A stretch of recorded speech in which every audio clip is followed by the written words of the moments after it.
I'll be showing you how to do an external join of a floating cable. We've kept some of the damaged floating cables so we can use the insulation to replace the insulation that we've removed. As you can see, the wires are all stripped back, ready to go, ready to be soldered.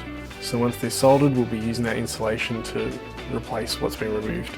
So here's the items that you need. We've pre-cut some 3mm heat shrink that will slide over the top of these wires once they've been soldered. We've got some 19mm heat shrink here which will slide over the top of the join, and some 32mm heat shrink here which will slide over the top of that just to solidify the join. So first thing you do is you dip the wires, the tip of the wires, into the soldering liquid. The same goes for the other end over here.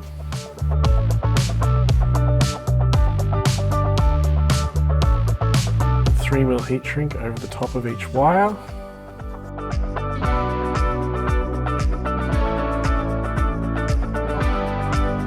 Once your wires are soldered and the heat shrink is over, I recommend testing the robot first before you start sealing it all up, just to make sure that your solder is correct.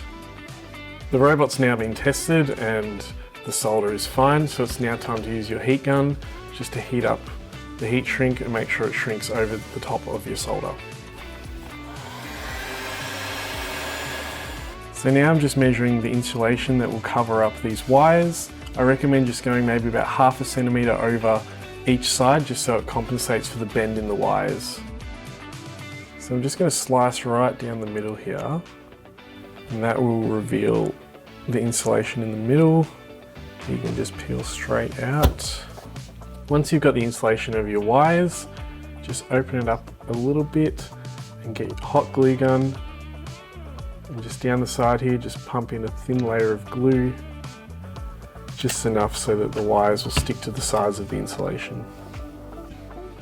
Next, after the glue is dried, you just want to slide your heat shrink just over the top of that join there, so there's a few centimetres coverage on either side, and you can check this just by feeling the join through the heat shrink.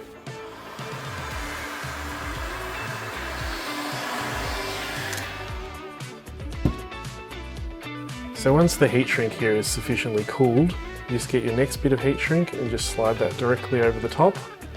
And same as before, just use your heat gun and shrink this again, and that's the final part of joining the external cable. If you have any questions or concerns, always feel free to contact us at Robo-Tek and we'll be happy to help.